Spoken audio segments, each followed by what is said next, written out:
안녕하세요. 오늘도 사연 살롱을 찾아주셔서 감사합니다. 여성의 변신은 무죄라는 화장품 광고 카피 문구를 기억하시나요? 하지만 그 변신이 남의 돈을 갈취해 감행한 변신이라면 그건 엄연히 죄가 아닐까 생각해요. 이게 무슨 자다가 봉창 두드리는 소리냐고 하시겠지만 제 얘기를 들어보시면 제 말에 공감하실 거예요. 1년 전 파혼을 한 저는 얼마 전 취재차 법정 방청을 하러 법원에 가게 되었어요. 그리고 그곳에서 꿈에 볼 것 두려운 두 인간과 재회하게 되었죠. 그중 한 사람은 하마터면 시어머니가 될 뻔했던 사람이고 다른 하나는 제 시누이가 될 뻔했던 사람이에요. 안 좋게 끝났던 사이인지라 두 사람의 얼굴을 본 순간 지난 날이 떠올라 우라같이 밀어오르더군요. 저희 아빠는 남들 앞에 내놓기 부끄러운 직업을 가지고 계셨어요. 소위 말하는 돈장사, 사채업자였거든요. 아빠 직업 때문에 저는 학창시절에 반 아이들한테 놀림을 받아야 했어요. 자주 저희 집을 오가며 친하게 지냈던 친구가 저랑 싸우고는 홧김에 학교에 저희 아빠 직업을 소문냈거든요. 그 바람에 전교생이 다 알아버렸어요. 일이 커지자 친구는 저희 집에 찾아와선 울면서 미안하다고 사과했지만 이미 퍼진 소문은 주워 담을 수 없었죠. 이후 친구와도 관계가 소원해지고 결국 왕따 아닌 왕따가 되었어요. 정확히 말하자면 제가 스스로 아이들과 거리를 두게 된 거였지만요. 그래서 학창시절 사진이 없어요. 사진이라곤 졸업사진이 고작이에요. 비록 직업이 떳떳하지는 못했지만 아빠는 돈을 꽤 버셨어요. 그래서 그 덕에 저희 식구들은 돈 걱정 없이 살 수 있었죠. 대학에 가면 과거를 지우고 살 수 있다 생각한 저는 성적을 올리는 데 열중했고 결국 꿈을 이루게 되었어요. 수능 성적이 잘 나와서 꽤 인지도 있는 인서울대학에 들어갈 수 있었거든요. 똑같은 교복을 입고 한 교실에 앉아서 같은 선생님 반에서 매년을 보내야 했던 고교 시절과 달리 대학은 같은 과 친구라도 졸업하는 그날까지 말 한마디 섞지 않고 살 수 있잖아요. 과 동기들한테 저에 대해 세세한 것까지 말하지 않아도 되고요. 저는 그게 그렇게 좋더라고요. 내 입으로 말하지 않은 이상 아무도 저희 아빠 직업이나 제 과거에 대해 모를 테니까요. 그렇게 저는 제2의 인생을 사는 기분으로 대학생활을 만끽했어요. 마음이 편해지니 성적도 잘 나오고 덕분에 취업 준비를 할 때도 덕을 많이 보게 되었죠. 남들 하는 만큼 자격증도 따고 영어 성적도 올리며 졸업하기 전까지 차곡차곡 스펙을 쌓아갔어요. 번듯한 직장에 들어가 아빠처럼 손가락질을 받고 살지 않으려고요. 4년 내내 노력한 끝에 저는 결국 평소 제가 원했던 회사에 들어가게 되었어요. 그렇게 앞으로 내 인생엔 행복만 가득할 줄 알았는데 생각지 못한 곳에서 제 과거를 들키고 말았지 뭐예요. 갓 입사한 신입신분으로 사수와 함께 거래처 사람들과 미팅을 하게 됐는데 하필 그곳에서 저와 한 동네에 사는 동창을 만나게 된 거예요. 동창의 부모님은 동네에서 식당을 하시는데 저희 아빠 회사에서 종종 돈을 빌려 쓰는 편이라 저희 집에 대해 잘 알고 있었어요. 저로서는 정말 불편한 상대였죠. 혹시라도 그 친구가 저희 집에 대해 소문을 내면 어쩌나 걱정됐거든요.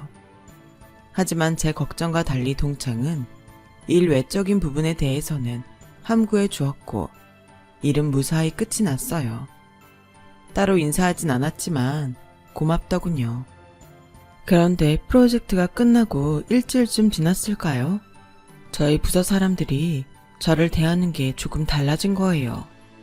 약간 거리를 두는 느낌이었죠.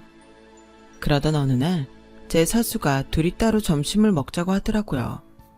그래서 생각 없이 따라 나섰는데 자기 아버지 사채업자라며 말로만 들었지 내 주변에 그런 일 하는 사람은 처음이네. 그럼 뒤에 조폭도 끼고 하는 거야? 학창 시절에 아무도 못 건드렸겠다.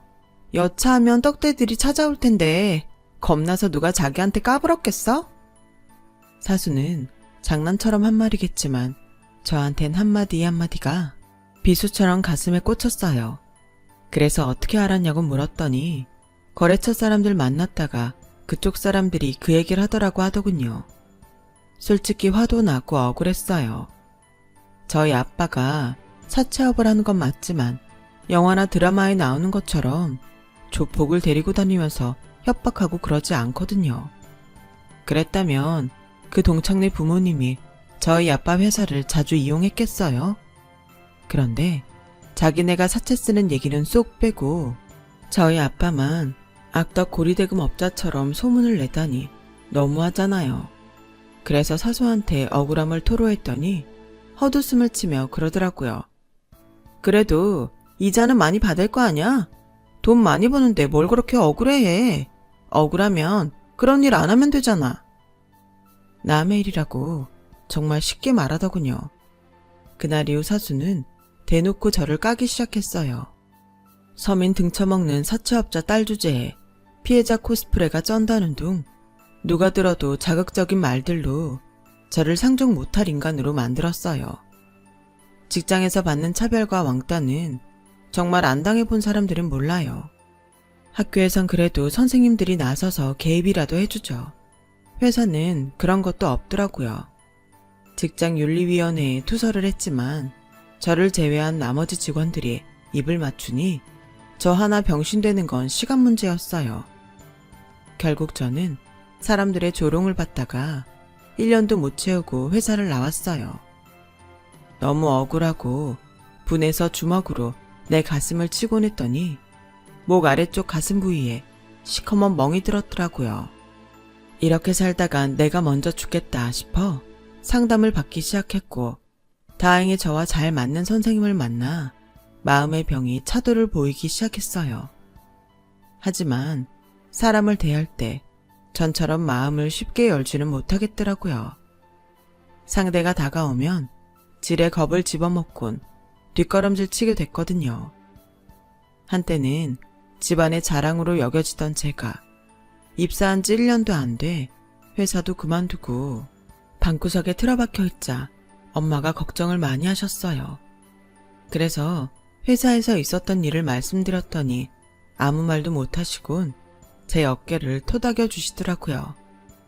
그리고 얼마 뒤 저희 아빠는 회사를 접으셨어요. 단골 고객도 많고 수입도 좋았기 때문에 사람들은 의아해했죠. 말은 안 했지만 아마도 엄마한테 제 얘기를 들으시곤 그런 결정을 내리신 것 같았어요. 회사를 접은 아빠는 살던 집을 팔고 다른 동네로 이사를 하자고 했어요. 말로는 나이가 들어 그런가 주택보단 아파트가 편하겠다고 핑계를 대셨지만 제가 속뜻을 모르겠어요. 아빠 직업을 아는 사람들이 없는 동네로 가고 싶으셨던 거죠. 그렇게 우리 가족은 제가 나고 자란 동네를 떠나 마포로 이사를 했어요. 그리곤 프랜차이즈 빵집을 열었어요. 1층엔 빵을 팔고 2층은 카페처럼 운영하는 곳이라 한동안 저도 거기서 아르바이트를 했어요. 그러다 대학 동기의 권유로 취재 작가 생활을 하게 되었죠. 회사에 들어간 건 아니고 대행 업체에 연결된 프리랜서 작가로요. 주로 대학이나 기업 브로셔 작업을 맡아 했는데 때에 따라서는 사회 전반 직종군에 인터뷰를 하기도 했어요. 얘랑을 만나게 된 것도 일적으로 인터뷰를 하면서였어요. 얘랑은 미디어 관련 벤처기업을 하는 젊은 CEO로 공개된 자산만 수백억에 달하는 사람이었어요. 학비를 못 내서 대학을 중퇴하고 일찌감치 생업에 뛰어들어야 했을 정도로 집안 사정이 어려웠던 흑수저 출신이었죠. 한마디로 자수성가형 부자였어요. 인터뷰어와 인터뷰이로 처음 만난 자리에서 얘랑이 그러더군요. 제가 어릴 때부터 돈에 굶주리고 살아서 그런가 빈티가 나요. 한 끼에 10,000원이 넘으면 아직도 손이 덜덜 떨린다니까요. 통장에 그 많은 돈이 들어있는데도 물건 고를 때마다 여전히 가격표부터 살피니 말 다 했죠. 안 그런 척 하면서도 솔직히 늘 머릿속으로 가격 계산을 해요. 그때였어요. 얘랑의 휴대폰으로 카드 결제 문자가 왔어요. 그러자 얘랑은 문자를 보곤 한숨을 푹 쉬며 그러더군요. 아, 미치겠네. 엄마는 무슨 화장품을 70만 원이 넘게 사냐? 제가 진짜 궁금해서 그러는데요. 여자들은 다 이렇게 비싼 화장품을 쓰나요? 엄마랑 여동생이 툭 하면 제 카드로 화장품을 사는데 가격이 보통 50만 원이 넘어요. 정말 이해가 안 된다니까요. 지영씨라고 그랬죠? 지영씨도 화장품 사는데 이 정도 써요? 궁금해서 그래요. 기능성 화장품을 세트로 사셨나 보네요. 사람에 따라 다른 거니까 뭐라고 하긴 그렇고 저는 기본 화장만 하는 편이라 화장품 값은 별로 안 드는 편이에요. 돈 많이 버는데 효도한다 생각하세요.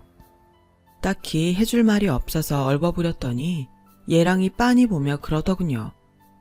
예쁘게 포장해서 말했지만 한마디로 저희 엄마랑 여동생이 비정상적인 지출을 한다는 얘기네요. 그죠? 저 눈치 빨라요. 그동안 돈 못 쓴 한풀이를 하는 건지 모녀가 아주 돈 무서운 줄 몰라요. 고기도 먹어본 놈이 먹는다고 평생 돈을 마음껏 못 써보고 살아서 그런가 저희 식구들이 돈 쓸 줄을 모르거든요. 이런 거 가르쳐주는 학원도 없고 푸념을 하는 것 같으면서도 가족에 대한 안쓰러움이 가득한 얘랑을 보니 인간적이란 생각이 들었어요. 그날 인터뷰 역시 가식 없이 진솔한 대화를 담을 수 있었죠. 얘랑 인터뷰를 마치고 나니 7시가 넘었더라고요. 안 그래도 인터뷰 중에 자꾸 배에서 꼬르륵 소리가 나서 얼마나 창피했나 몰라요. 그런데 얘랑이 그 소리를 들었는지 저녁을 사주겠다고 하지 뭐예요. 그래서 거절을 하고 나오려는데 그럼 저 혼자 저녁 먹어야 돼요. 지영씨가 인터뷰 늦게 끝내주는 바람에 이렇게 됐는데 책임져야죠. 내가 단골로 가는 식당이 있는데 여기서 가깝거든요. 같이 가서 저녁 식사해요. 약간의 미안함도 있어서 할 수 없이 얘랑을 따라 나섰어요. 도착한 곳은 김치찌개 단품만 파는 식당이었어요. 식당 안은 늦은 저녁을 먹는 사람들로 가득했어요. 회사원부터 대학생, 공사장 인부에 교복 입은 학생들까지 다양한 계층 사람들이 삼삼오오 앉아 김치찌개를 먹고 있더군요.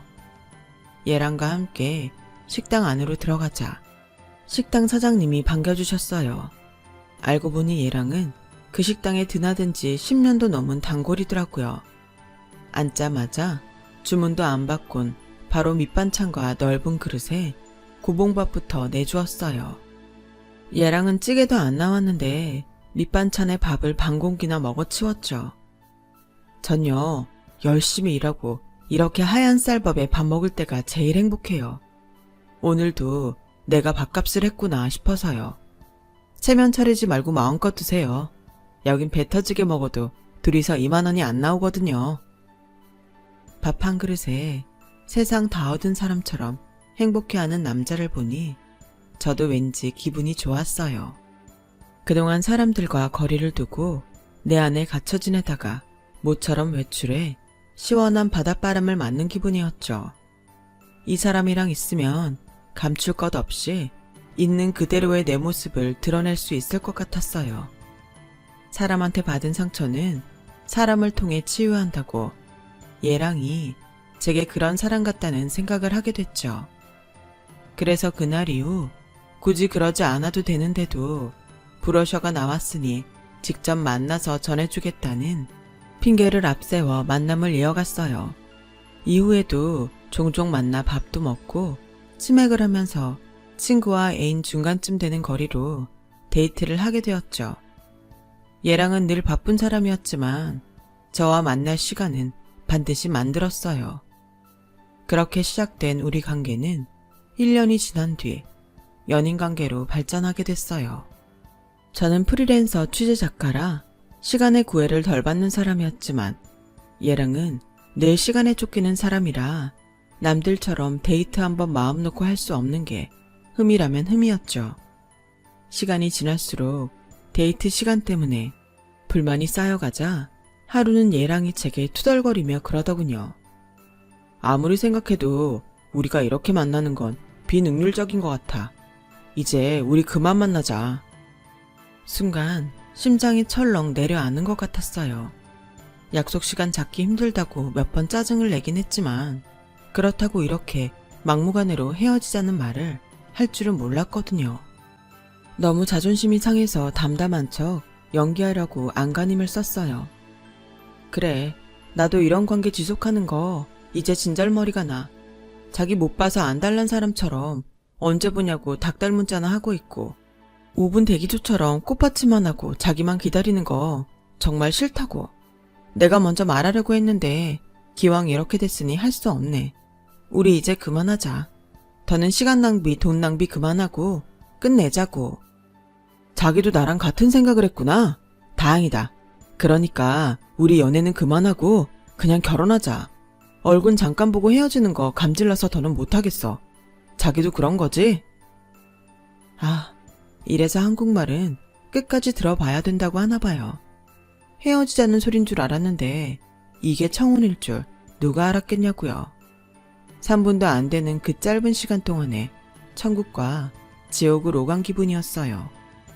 다행히 얘랑은 제가 오해한 사실을 눈치 못 챈 것 같아서 그나마 다행이다 싶었어요. 그렇게 우리는 결혼을 결심했고 시간이 없는 얘랑을 생각해 불필요한 가정은 생략하기로 했어요.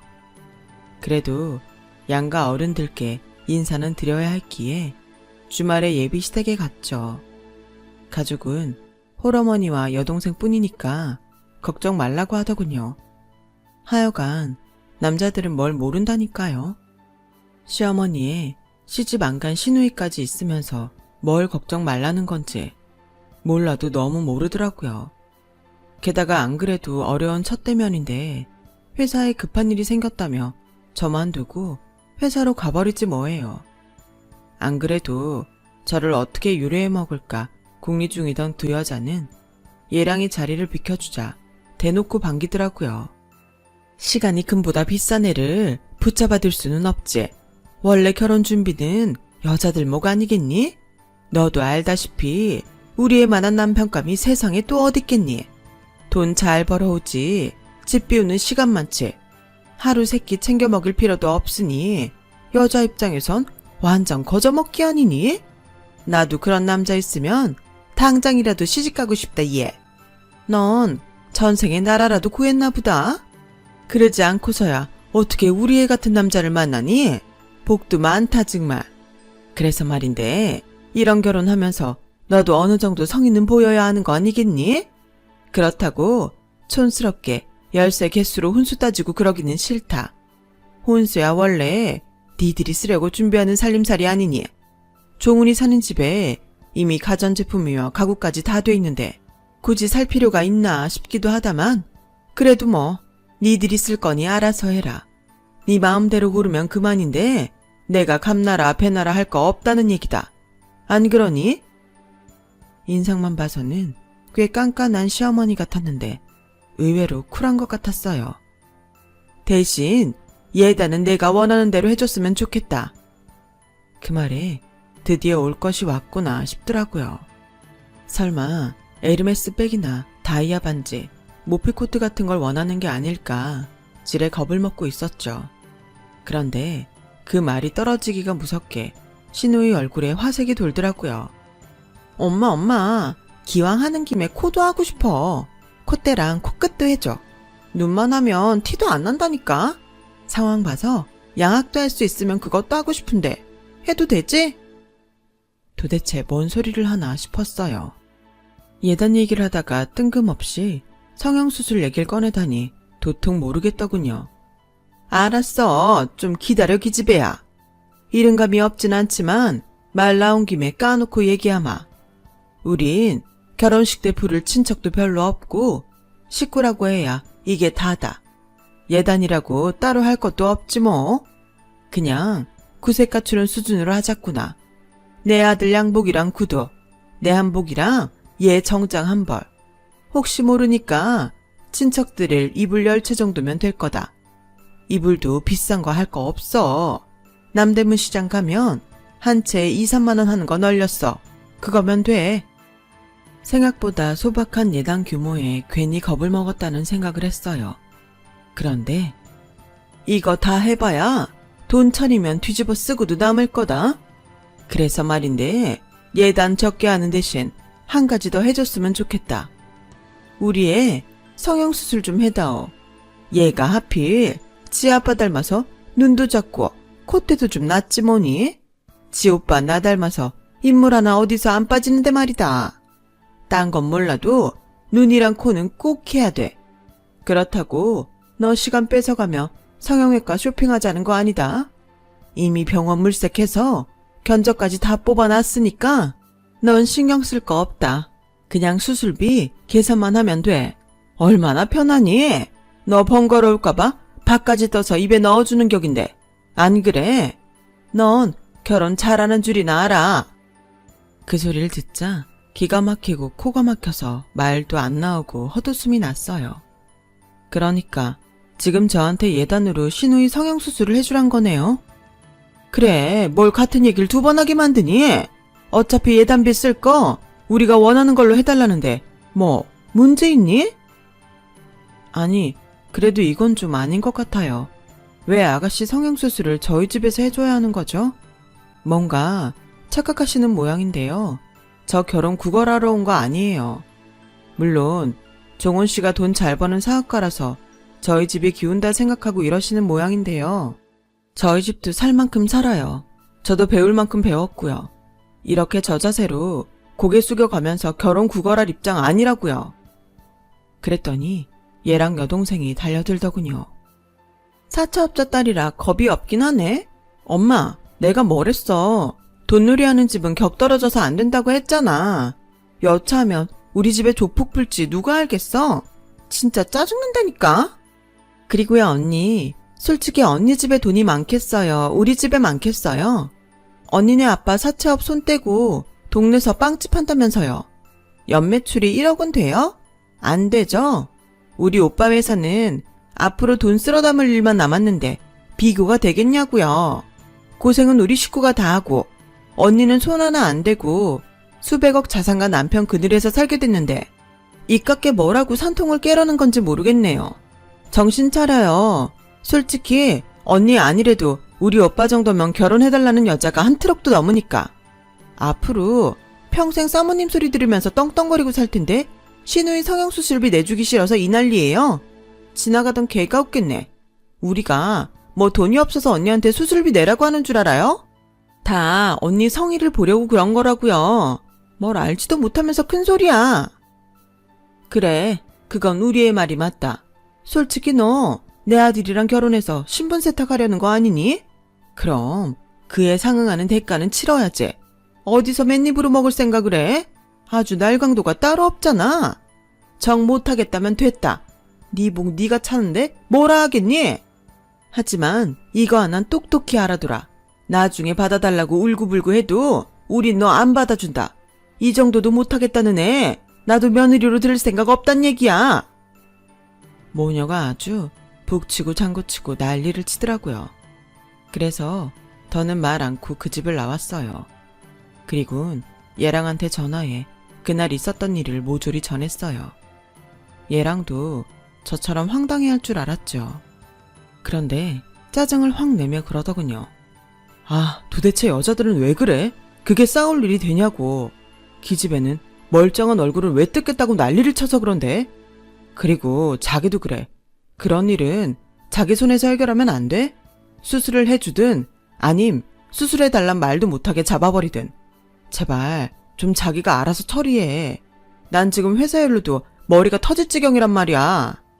아, 이렇게 신경 쓰게 될 줄 알았으면 결혼 같은 건 안 하는 건데. 얘랑의 그 한마디에 그동안 쌓였던 신뢰가 한순간에 무너졌어요. 내가 오늘 뭐하러 정신 나간 두 여자랑 기싸움을 했나 싶더군요.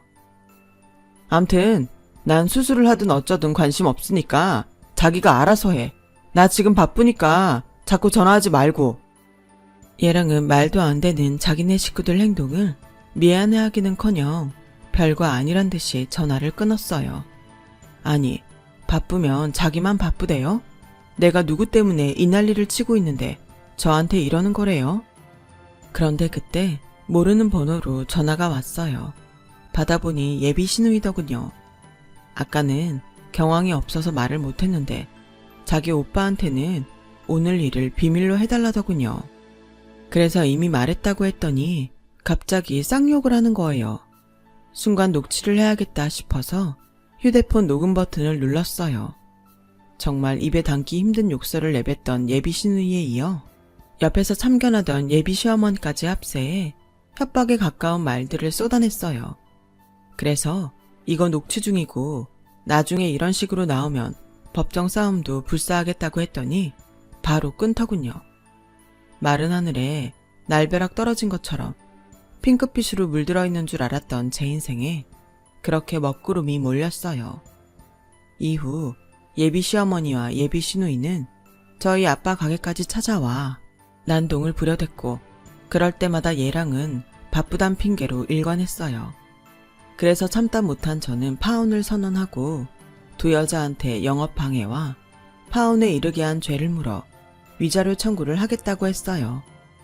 그러자 모녀가 전단까지 만들어 저희 아빠의 전직을 들먹이며 과도한 이자와 도를 넘은 추심으로 가정이 파기된 사람이 한둘이 아니라며 허위사실 유포까지 하고 나섰어요.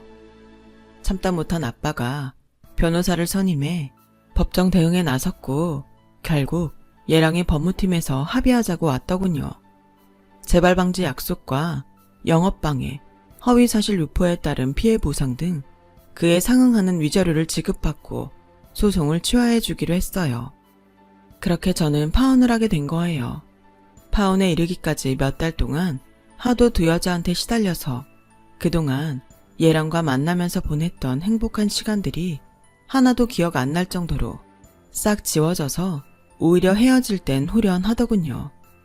그렇게 파혼 후 1년이 지났어요.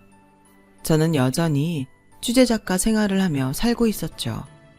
마침 법원 취재가 필요해서 인근 법원에 취재차 방문했는데 글쎄 법원 입구에서 웬 여자 둘이 머리채를 잡고 싸우고 있지 뭐예요.